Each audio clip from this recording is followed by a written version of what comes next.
bienvenue dans votre émission, bienvenue dans votre émission, bienvenue dans votre émission La Réunion Léla, La Réunion Léla, La Réunion Léla.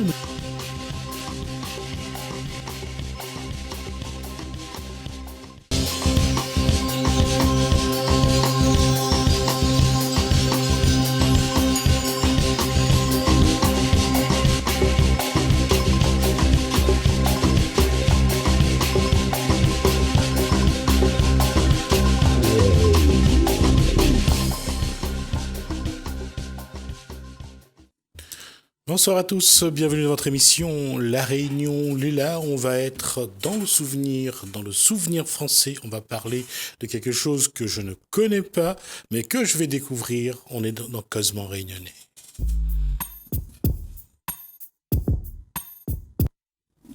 Et pour nous en parler, il est tout petit, le grand Benoît Forestier. Bonsoir. Bonjour. Bonsoir également Gertrude Carpenin. Bonsoir. Contente de revoir. Et Farsad Félicie qui est donc de nouveau avec nous. En tout cas, le souvenir français, c'est pas ce qu'on croit. Ça dépend ce qu'on croit. Alors, le souvenir français, c'est la plus vieille association mémorielle en France. Elle a été fondée en 1887 et paradoxalement, elle a été fondée en Alsace au moment de l'occupation des Prussiens, parce qu'on appelait autrefois non pas les Allemands mais les Prussiens. Ouais. Suite à la guerre de 70, la France avait perdu l'Alsace et la Lorraine. Et donc, des femmes ont voulu créer une association mémorielle pour les combattants français morts sur la zone est de la France, qui était annexée par la Prusse.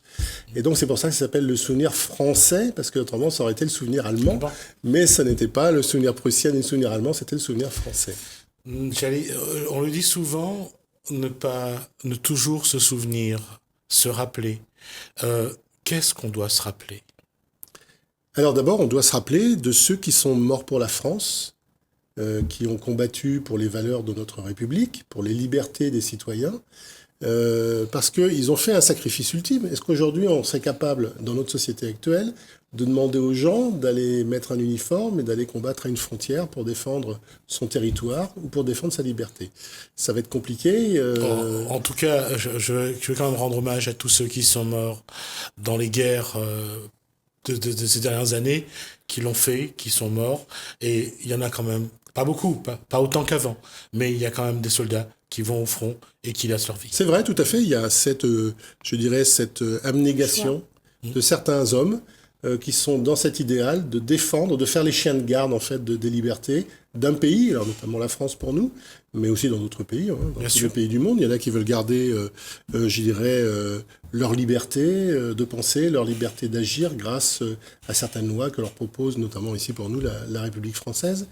Et donc le souvenir français, sa mission, il y en a plusieurs. La première, à l'origine, c'était d'entretenir les monuments aux morts.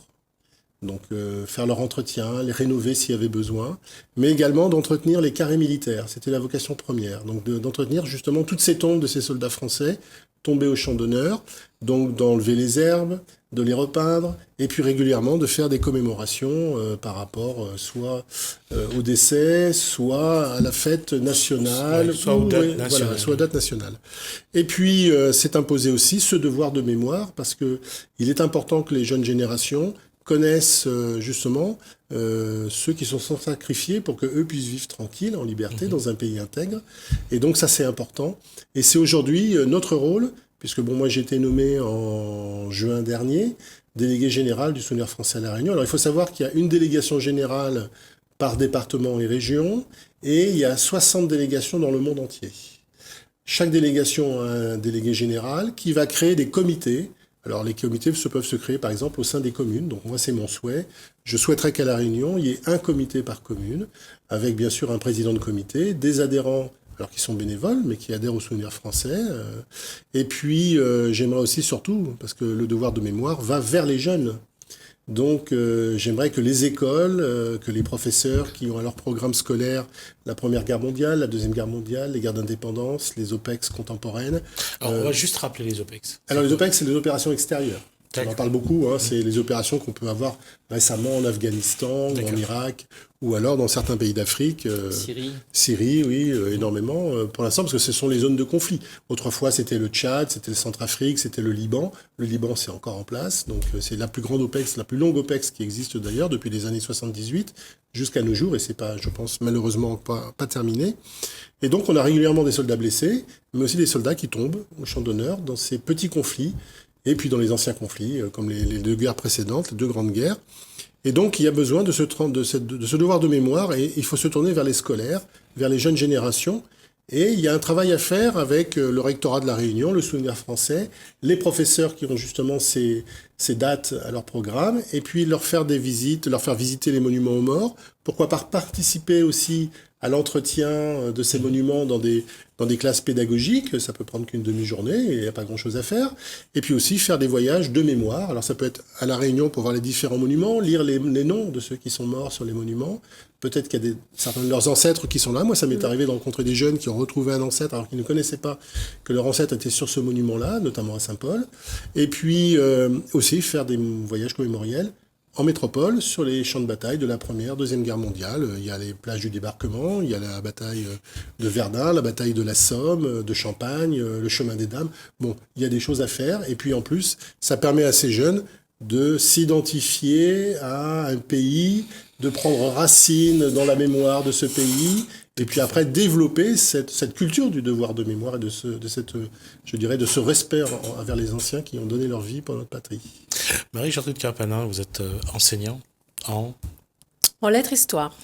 Et aujourd'hui, les jeunes, l'histoire, ce qui s'est passé, les guerres d'avant, ça les intéresse vraiment? Alors heureusement, je pense que l'éducation nationale, c'est son rôle premier d'éduquer à cela, et dans tous les niveaux, du primaire au collège et au lycée, il y a donc des programmes plus ou moins simples selon les niveaux des élèves.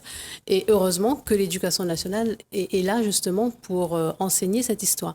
Et je pense que c'est important que les jeunes s'approprient du devoir de mémoire. Ça permet justement d'avoir un autre regard aussi sur la société et un autre regard également sur la guerre et sur l'avenir. Parce que il est important de savoir d'où l'on vient pour mieux appréhender son histoire et pour mieux, je dirais, appréhender le futur. Et cette conscience, ce devoir de mémoire, pour moi, est très important. Dans le travail que vous développez avec vos élèves en classe, qu'est-ce que vous rentrez chez eux? Qu'est-ce que vous ressentez le plus chez eux? C'est l'envie d'apprendre, l'envie de découvrir s'ils ont un parent qui ont été un héros de guerre méconnu. C'est le fait de la guerre, c'est de se dire, heureusement que pour moi, c'est fini parce que sinon j'aurais vécu ça. Quel est le sentiment qui prime? Je ne pense pas que enseigner l'histoire, c'est enseigner la guerre, c'est de faire l'apologie de la guerre. Ce n'est pas du tout dans ce cadre-là. Mais par contre, le jeune a un regard autre sur la guerre. Et je vais pour cela vous prendre l'exemple de la commémoration du centenaire de la Grande Guerre. Il y a 2 ans, lorsque j'ai commencé à travailler dans ma salle de classe, donc au lycée, avec les élèves dans le cadre de ce centenaire, j'ai voulu, moi en tout cas, montrer aux élèves comment, donc, parler de toute cette période de la Première Guerre, comment de jeunes Réunionnais comme eux sont partis, ont fait le chemin jusqu'à Verdun, et comment vivaient les gens donc à La Réunion, la population, comment se nourrissaient-ils, qu'est-ce qu'on mangeait, mais vraiment dans le quotidien. Et quelle n'a pas été ma surprise de voir que les élèves sont revenus en m'apportant des lettres qui ont appartenu à leurs arrière-grands-parents ou des socles d'obus que les arrière-grands-parents avaient gardés. Et pour eux, c'était une véritable découverte. Donc, je pense que ils n'ont pas l'idée de la guerre, enfin, ils ne prennent pas l'enseignement de l'événement comme comme ils devraient le faire. Comme voilà. Non, mais comme un support. Ah, d'accord. Ok. Et donc pour eux, ça a été une grande découverte, en tout cas de toute cette période. Et c'est vrai que tout ce que j'ai pu faire en classe avec ces élèves, dans le cadre toujours du centenaire de la Grande Guerre, je me suis dit, mais pourquoi pas le sortir en dehors de la salle de classe. Et c'est à ce moment-là que je me suis rapprochée justement de la municipalité de Saint-Paul et du Souvenir français par l'intermédiaire de Monsieur Forestier qui ont porté notre projet jusqu'à Verdun. Et là, les élèves ont pu justement, je pense, prendre vraiment la mesure de cette histoire. Farzad Vezil, vous avez 33 ans, vous êtes encore un adolescent mature, on va dire. Quand on parle de la guerre et que pour un jeune de votre génération, est-ce que on se mortifie? Est-ce que on en fait trop? Quel regard le jeune que vous êtes porte sur ces périodes-là? Moi, j'ai une histoire. De la Deuxième et la Première Guerre mondiale. Déjà, moi, je suis né en Iran, à une époque où le pays avait traversé une guerre qui fit plus d'1 million de morts. Pas une seule famille n'a été épargnée, à part un deuil, par une bombe ou par des balles. Et juste après, il y a eu un changement de régime, donc vous imaginez ce que c'est. Donc en tant qu'enfant, j'ai vécu ça. Tu sais, toute l'atmosphère qu'il y a dans l'après, tout ça. Et tu vois, revenir là-dessus, c'est vrai qu'il y a une lourdeur. Et je prendrais comme passage un film qui s'appelle Kingdom of Heaven. Ouais, d'accord. C'est le royaume du paradis, qui est une bataille en fait dans les croisades entre les chrétiens et les musulmans. Et t'as Saladin qui va rentrer dans Jérusalem. Et là, il y a un magnifique discours à la fin de celui qui a pris en charge toutes les familles, tout ça, en défendant la cité. Il s'est levé, il a dit « Nous sommes là, dans une guerre que nous n'avons pas décidée. Nous n'étions même pas nés quand cela a eu lieu. Et pourtant, on l'a livrée. Mais il se trouve que là, c'est la fin. » Et en off, on a eu une conversation avec Benoît Forestier, qui me disait « Tu vois, Farzad, à l'époque, quand les poilus étaient en train de se battre, ils pensaient que c'était la der des der, c'est-à-dire la dernière guerre de toutes les guerres que l'humanité pouvait se livrer. Et on en est venu dans la conversation à voir que c'était l'histoire de 3 rois qui se jalousaient les uns les autres qui a perpétué cette guerre.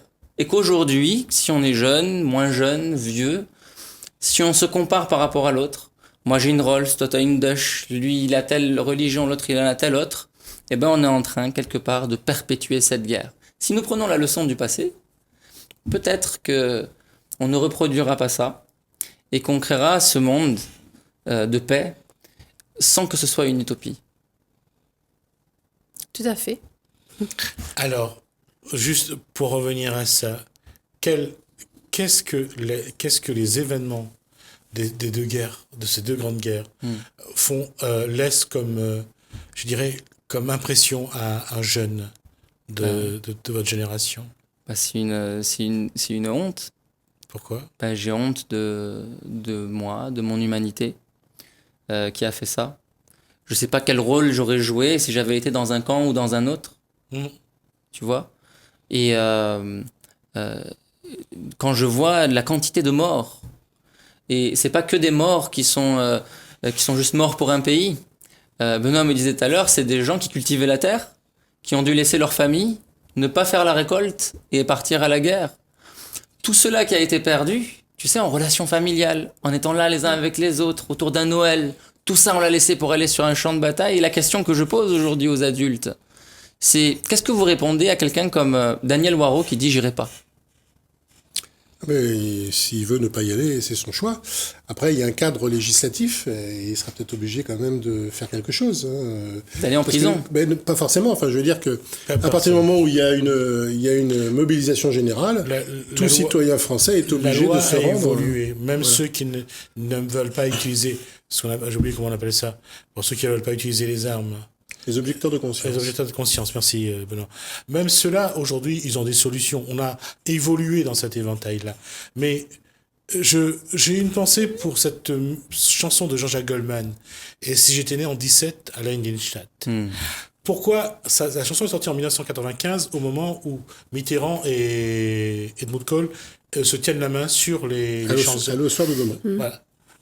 C'était Verdun, à l'histoire de demain.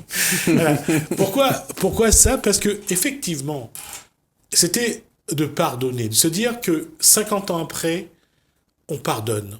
on se dit que finalement, c'était une erreur de tout le monde. Tout le monde s'est trompé. Et c'est vrai que l'amitié franco-allemande n'a cessé de se développer en Europe. Et c'est vrai que c'est important, parce que ça, je dirais, annihilé un petit peu toute base de velléité entre deux pays qui se sont fait la guerre. Mais reste quand même une situation, elle est économique. Et lorsque on dit que il faut penser, c'est ça qui est un paradoxe. Il faut entretenir le souvenir d'une guerre qui a existé pour qu'il n'y en ait pas d'autres. C'est ça la démarche, Benoît Forestier. Alors, le souvenir français, c'est beaucoup plus large. C'est-à-dire qu'on se souvient d'à partir de la guerre Non, bien sûr. Ça, c'est un exemple. C'est ça. Ouais. Mais en fait, non, le souvenir, on n'est pas dans cette démarche, je dirais, intellectuelle de commémoration par rapport au conflit, peut-être à la cause du conflit ou l'économie, enfin le côté économique. On est simplement là pour se souvenir et commémorer ceux qui sont tombés. Ceux qui sont tombés sont des victimes. Ce sont des victimes. Quand vous regardez les témoignages des combattants, alors on va prendre par exemple la Première Guerre mondiale, puisque on a parlé de celle-là. Moi, j'ai vu des témoignages de combattants anglais qui avaient au bout de leur fusil un combattant allemand, et le combattant anglais, il a dit mais j'avais déjà tué tellement de monde que je pouvais pas le tuer, donc je lui ai tiré dans le genou. Il lui a tiré dans le genou pour l'immobiliser et puis après le faire évacuer. Il faut savoir que les Français ou les Allemands, quand ils allaient dans les tranchées, ils tuaient pas forcément l'ennemi qu'ils avaient en face d'eux, parce que la personne qu'ils avaient en face d'eux, c'était eux-mêmes. C'était un paysan allemand contre un paysan français. Ce sont des victimes. Ce sont des gens qui ont été pris dans une espèce de cyclone à cette époque-là, qui ont dû aller, parce que la loi l'obligeait à combattre, et ils ont eu cette force d'y aller quand même. Et ils y sont allés, comme on en a parlé tout à l'heure, en pensant que ce serait la dernière. Leur motivation, pour eux, c'était « bon, ok, on se sacrifie, mais c'est la dernière, il n'y en aura pas d'autres, donc on se sacrifie pour les générations futures, comme ça, eux seront tranquilles. » Alors bien sûr, on sait bien qu'avec l'histoire, a posteriori, c'est pas vrai, puisque 20 ans après, il y a eu la Deuxième Guerre mondiale, et que après, même si les guerres ont changé, ça a été des guerres d'indépendance liées aux colonies françaises avec l'Indochine et l'Algérie. Aujourd'hui, on est encore dans une autre facette du combat interhumain, je dirais. On est dans les petites guerres sur des zones. Voilà, ça peut être le pétrole, ça peut être des diamants, ça peut être autre chose. En Afrique, on appelle ça le diamant de sang, enfin les diamants de sang. On sait que dans le Moyen-Orient, c'est aussi beaucoup le pétrole. Derrière, il y a des compagnies économiques. Enfin bon, il y a tout un contexte politico-économique. Mais il faut savoir qu'en général, un combattant qui décède sur un champ de bataille, il est une victime. Oui, il n'a pas demandé souvent d'être là. C'est une victime. Mais il a décidé d'être là. Non, pas forcément, non. Si vous prenez il obéit à une loi. Oui, la conscription. Ouais. Alors maintenant, on n'est plus dans cette. Et ceux qu'on appelle les objecteurs de conscience, c'est ceux qui n'obéissent pas à la loi. Oui, c'est ceux qui disent, moi, je veux pas prendre les armes. Alors il y a eu des cas dans toutes les guerres. Malheureusement, quand c'est le premier conflit mondial ou le deuxième conflit mondial, en général, ces gens-là étaient au mieux emprisonnés, voire pour certains fusillés. Parce qu'ils contrecarraient la loi, et la sanction en cas de guerre, c'est le peloton d'exécution. Sur des guerres comme l'Indochine et l'Algérie, soit ils étaient mis en prison, soit après ils étaient reversés. Il y a eu des cas, c'est des gens, on ne leur faisait pas porter les armes, mais ils étaient dans les services de santé, donc ils servaient d'infirmiers, mais ils étaient quand même sur le front, ils étaient obligés d'aller sur le front. Mais bon, voilà. Alors c'est des cas quand même très sporadiques, hein, c'est pas la majorité de la population, des gens qui étaient qui étaient en mobilisation. Mais voilà, il peut y avoir des objecteurs de conscience et bon, c'est leur choix. Qu'est-ce que vous en pensez, des objecteurs de conscience ? Est-ce qu'aujourd'hui ça a une réalité ? Non. Moi, je pense que ils sont libres. Hein. C'est vrai qu'on est dans un cadre légal, légitime, parce que quand il y a la mobilisation générale, il s'agit de se mobiliser pour défendre le pays. Maintenant, je veux dire celui qui ne peut pas prendre une arme pour tuer sur un semblable, aujourd'hui, on le respecte. Parce qu'on comprend comment il fonctionne et pourquoi il fonctionne ainsi. Il y en a aujourd'hui suffisamment dans les armées pour qu'on les respecte. Mais c'est vrai qu'en 14 et en 45, on n'était pas du tout dans cet état d'esprit. Et puis il faut savoir que entre 1870, la fin de la guerre de 70 où la France a perdu l'Alsace et la Lorraine, et 1914, les jeunes dans les écoles ont été formatés pour prendre la revanche. Et on savait que la revanche arriverait. Oui, c'est-à-dire qu'on les avait enseignés à haïr un ennemi. C'est un peu ça. On disait pas le Prussien, on disait le Boche. Il y avait une espèce de haine. Il fallait récupérer l'Alsace et la Lorraine. Donc les jeunes étaient un petit peu formatés pour ça. Et quand la Première Guerre mondiale s'est déclarée, il y a eu plutôt, alors on dit ils sont partis de la fleur au fusil, ce qui n'est pas très vrai, mais il y a quand même eu un élan national pour aller récupérer ces deux régions françaises qui avaient été prises par la Prusse 40 ans plus tôt. Il y a donc avoir quand même des objecteurs de conscience. D'ailleurs, en 1917, suite à ces grandes batailles qui ont fait plus de 100 000 morts, ou Verdun qui a fait plus de 700 000 victimes, il y a eu des mutineries. Et dans ces mutineries, il y a eu une quarantaine de personnes qui ont été fusillées parce que se sont mutinées. Mais ils se mutinaient pas pour plus faire la guerre, ils se mutinaient pour les conditions de combat dans lesquelles ils voulaient plus être sacrifiés pour rien par des généraux dans les états-majors qui envoyaient des centaines de milliers de personnes devant les mitrailleuses. Donc, c'était pas non plus un refus d'aller combattre pour la patrie, c'était simplement, oui, on veut bien combattre, mais on va pas être changement sacrifié. des conditions de travail, une meilleure C'est un peu qualité de vie voilà. à la guerre. Mais comme ça. on était dans une zone de guerre, sur un conflit national, les sanctions ont été terribles. Alors au début, ils n'ont même pas eu le droit d'être enterrés dans les carrés militaires. Maintenant, il y a une réhabilitation à notre époque de ces gens-là qui se sont mutinés parce que maintenant, on comprend aujourd'hui. Les mentalités ont évolué, et heureusement. Et il nous reste 2 minutes et demie. On va juste rappeler donc que le souvenir français, c'est pour... Alors, le souvenir français, c'est pour justement transmettre ce devoir de mémoire. Donc on dit pas, voilà, on transmet le devoir de mémoire pour les jeunes, pour qu'ils puissent savoir ce qui s'est passé, les sacrifices qui ont été consentis, et surtout le respect des tombes et des monuments aux morts que l'on entretient au niveau du souvenir français. C'est aussi notre mission, de façon à ce que cette mémoire, elle reste là et que les génération en génération, le flambeau se transmette.